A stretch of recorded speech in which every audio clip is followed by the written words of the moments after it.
Hi guys, today we're going to show you how to replace the rear turn signal bulb in Scion TC. It's located right here. On the back of the light you will see this cover, which is accessible from the trunk. I will use trim removal tool to pry it open like this. This is our bulb. Turn the bulb counterclockwise like this, and then you'll be able to take it out. And then simply pull it out of the socket. This is how the bulb looks like.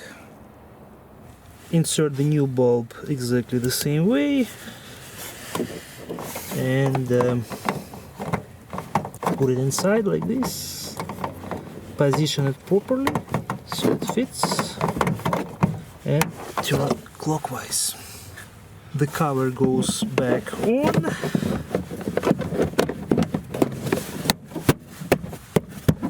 And that's it, replacement is complete.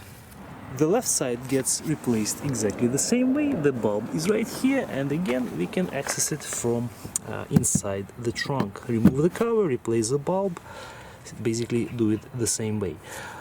Thank you guys for watching, we'll see you in the next video.